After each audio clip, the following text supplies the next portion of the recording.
The hotel room smells like synthetic lavender and old carpet. You are sitting on the edge of a bed you will never sleep in a city whose name you did not know 6 days ago. Outside the window, a market is opening. Vendors arranging fruit. A child chasing a dog between the stalls. The ordinary world doing its ordinary thing. Your phone shows a photograph. A man. 53 years old. Gray at the temples. He takes his coffee at the same corner café every morning at 7:15. He has a daughter in university in Marseille. He funds the movement that has killed 31 people in the last 18 months, including 2 Americans whose names you memorized but were told to forget. You close the photograph. You check your watch. It is 6:58. This is not a movie. There is no dramatic music. There is only a room, a window, a man who doesn't know you exist, and a decision that was made for you weeks ago in a building in Virginia that most Americans couldn't find on a map. Welcome to the invisible tier of American intelligence operations. Welcome to the part of the government that officially doesn't exist. You didn't apply for this job. No one does, not exactly. What happened is that somewhere in your past, a file was built. Maybe you were special forces. Maybe you were a Marine Scout sniper with a confirmed record that made a recruiter in a windowless room raise an eyebrow. Maybe you were a case officer who showed, under extreme duress, a particular coldness, the kind that isn't cruelty but something more useful, compartmentalization at the biological level. The CIA's Special Activities Center, the SAC, is the covert action arm of American intelligence. Within it sits a division called the Political Action Group, and buried inside that, operating under program titles that change every 18 months, is a capability the agency calls, in polite internal language, direct action. You are direct action. The selection process took 14 months. Psychological evaluations designed not to find the fearless, but to find the stable. People who will not freeze. People who will not brag. People who will carry something heavy for a long time without letting it show. You passed. And now you live inside a world with no fixed address. Your first operational year is about disappearing. You are assigned a new identity, not a cover story, an identity. New name. New passport. A plausible professional history embedded in real databases across 3 countries. You are a logistics consultant for a small firm in Amsterdam that actually exists, employs real people and processes real invoices. You travel constantly. Never the same airport twice in a month. You learn tradecraft not from a classroom but from a handler, a veteran case officer who communicates with you through dead drops and encrypted signals that self-delete after 90 seconds. Your first year you don't pull a trigger. You watch. You learn how a target moves. How patterns form. How a man who believes he is careful still buys the same brand of cigarettes from the same kiosk every 3 days. You submit surveillance reports. You build vulnerability assessments. You are, in the language of the agency, preparing the environment. But you know what the environment is being prepared for. You sleep fine. That surprises you. The word they use is sanction. Months later the authorization comes. It has traveled upward through a chain that includes a deputy director, a legal finding, a presidential finding, the Covert Action Authority granted under Title 50 of the U.S. Code. This is not a rogue operation. This is bureaucratically approved death, reviewed by lawyers, signed by people who drink coffee from branded mugs. That doesn't make it lighter. Makes it stranger. Your target is a weapons broker operating between Eastern Europe and a militant network in the Sahel. He has brokered the transfer of manpads, shoulder-fired missiles capable of downing commercial aircraft. 3 confirmed transfers. Hundreds of potential civilian casualties if even one of those weapons finds the right shoulder at the wrong moment. The operation window is 72 hours.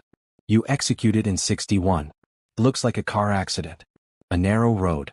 A vehicle with compromised brake lines and a driver who swerved at the wrong moment on a mountain pass outside Tbilisi. The local police will spend 6 weeks on the investigation and find nothing inconsistent with mechanical failure. You are on a flight to Helsinki before the car is found. You feel something afterward, not guilt, not relief. Something closer to the strange flatness after a very loud noise stops. A silence that has a shape. You file your report. You receive no reply except a single word acknowledgement. Confirmed. By the 3rd year you have been sanctioned 7 times. The number matters less than what comes with it. A growing fluency in the grammar of violence that starts to bleed into ordinary life. You sit in restaurants facing the door. You notice exits before you notice menus. You catalog the hands of strangers before their faces. Your handler tells you this is normal. Necessary even. But there's something else the training didn't prepare you for. The moments of mundane humanity in your targets. One man had a habit of humming while he walked, a half-remembered pop song. Another kept a photograph tucked into his passport, a woman, probably his mother, smiling in a garden somewhere green and ordinary. You see these things because your job requires you to be close. Invisibly, dangerously close. The psychological literature on this, and yes, the agency has psychological literature on this, calls it humanization drift. The gradual erosion of the operational distance that keeps you effective. You are evaluated quarterly. Not for loyalty. For stability. You pass. Every time. But you start to notice that you are very, very careful not to ask yourself certain questions before you sleep.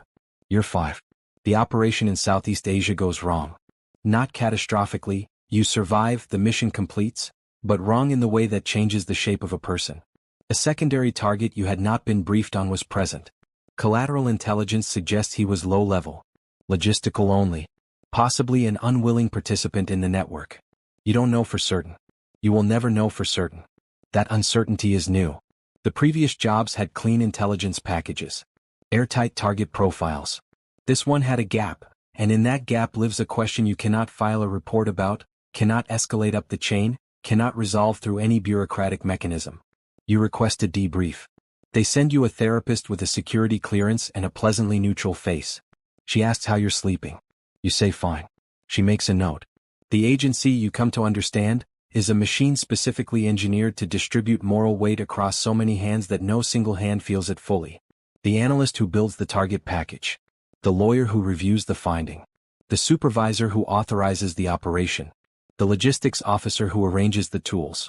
You, in the room, in the moment. Everyone responsible. No one responsible. This is not cynicism, it is architecture. It is how a democratic government does the undeniable, unmentionable things that its citizens have silently agreed must sometimes be done, in exchange for the comfortable fiction that they are not being done at all. You are the final link in that chain. And some nights, very quietly, you wonder what it means that you agreed to be. There is a question that surfaces eventually, in every person who does what you do. Not, was it right? That question is too large to live inside. Not, was it legal? You have the paperwork that says it was. The question is smaller and somehow worse. Who decided that I was the kind of person who could carry this? Because someone did. Someone read a file, evaluated a test result, watched footage of you under pressure, and concluded that you possessed the particular psychological architecture to do what most humans cannot, to extinguish a life without extinguishing yourself. And they were right. That's the thing you turn over in the dark. Not that you regret it. Not that you would undo it. But that you were identifiable. That somewhere in the ordinary facts of who you are, there were markers visible to the right kind of reader. You wonder about those markers.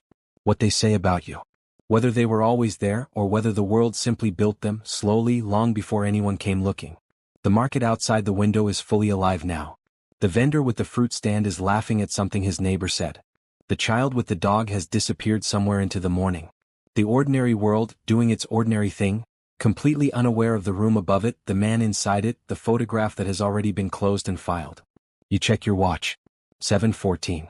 You pick up your bag. You leave the key card on the bed.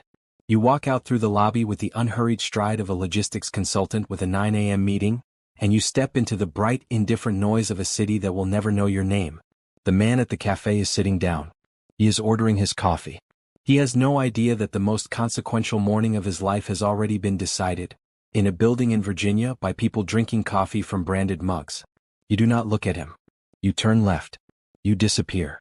That's the job.